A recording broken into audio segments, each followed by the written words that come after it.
Olá! A gente vai mergulhar hoje nas duas principais maneiras de gerenciar recursos lá no Azure, sabe? De um lado, os cliques no portal, do outro, o poder do código. Vamos entender direitinho quando usar cada uma dessas abordagens.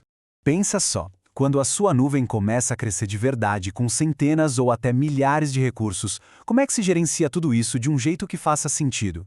Ficar clicando um por um não parece muito prático, né?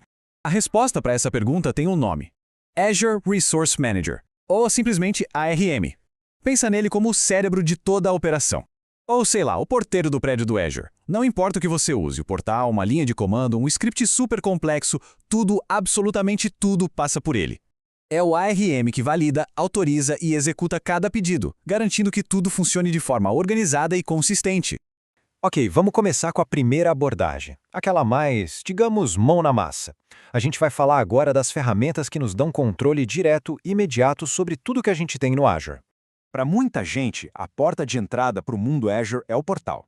Ele é totalmente visual, roda direto no navegador e é simplesmente ótimo para explorar o que existe, fazer uma configuração rápida ou só para entender visualmente como as peças se encaixam. Para uma tarefa específica, pontual, ele é sensacional.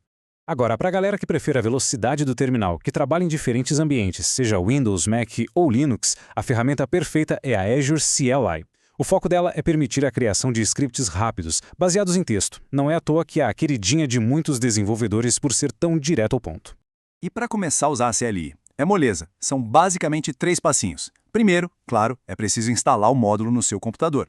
Segundo, vem a autenticação. Você roda o comando AZLogin. Uma janelinha do navegador abre para você colocar suas credenciais de forma segura e pronto, seu terminal está conectado na sua conta.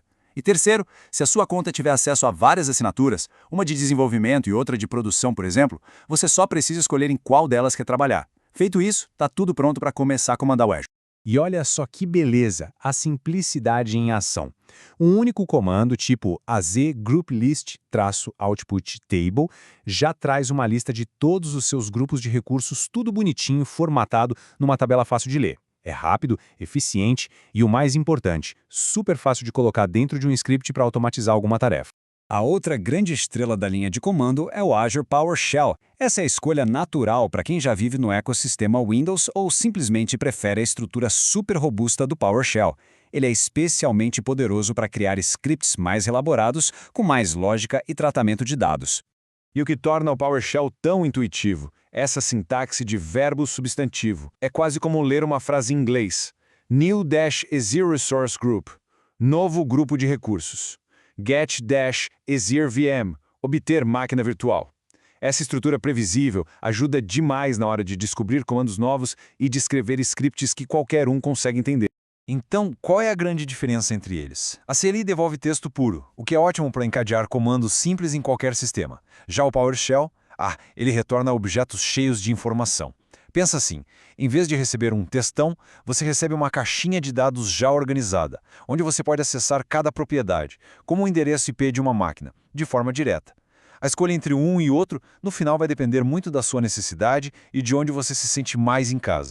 Agora, imagina a situação. Você precisa rodar um comando rapidinho, mas está numa máquina que não tem nada instalado. O Azure Cloud Shell resolve isso. É um terminal completíssimo, com CLI e PowerShell já prontos e autenticados, que roda direto no seu navegador. É o máximo da conveniência. Mas, atenção! Ele tem uma limitação bem importante. As sessões do Cloud Shell expiram depois de 20 minutos sem uso. Isso quer dizer que ele é perfeito para tarefas rápidas, mas não é a melhor opção para rodar scripts muito longos que podem demorar para terminar.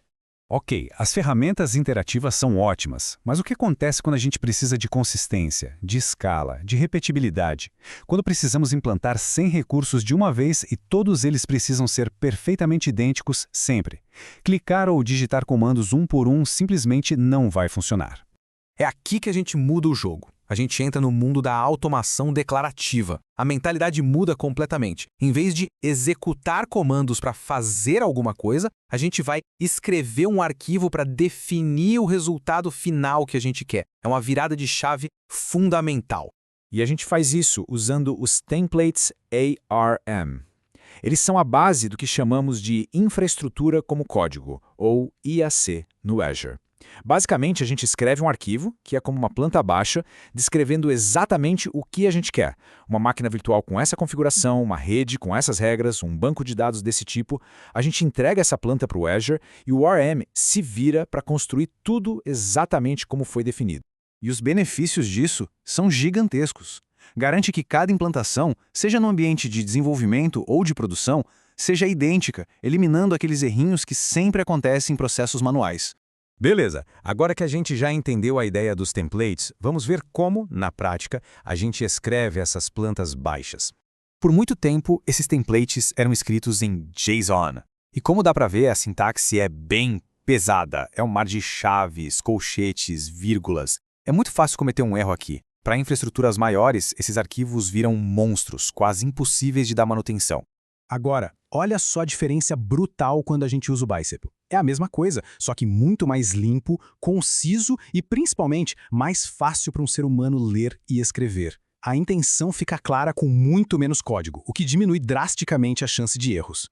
E aqui tem um detalhe super interessante. Apesar do Bicep ser mais simples de escrever, o Azure Resource Manager, lá nos bastidores, só entende JSON. O que acontece é que, antes da implantação, o Azure pega o nosso código Bicep e o converte para um template JSON padrão. Ou seja, o Bicep é, na essência, um jeito muito mais inteligente de escrever JSON. Certo. A gente viu portal, CLI, PowerShell, template. Com tantas opções, a pergunta que fica é: como escolher a ferramenta certa para cada trabalho? O mapa da mina é mais ou menos o seguinte: use o portal para aprender, explorar e para tarefas rápidas. Para automatizar coisas repetitivas, escolha a CLI ou o PowerShell, dependendo da sua preferência. E para implantar ambientes inteiros de forma confiável e consistente, vá de templates ARM, de preferência escritos em Bicep, para facilitar a vida. Então, para a gente amarrar tudo, primeiro, no coração de tudo está o Azure Resource Manager, o ARM, processando cada solicitação.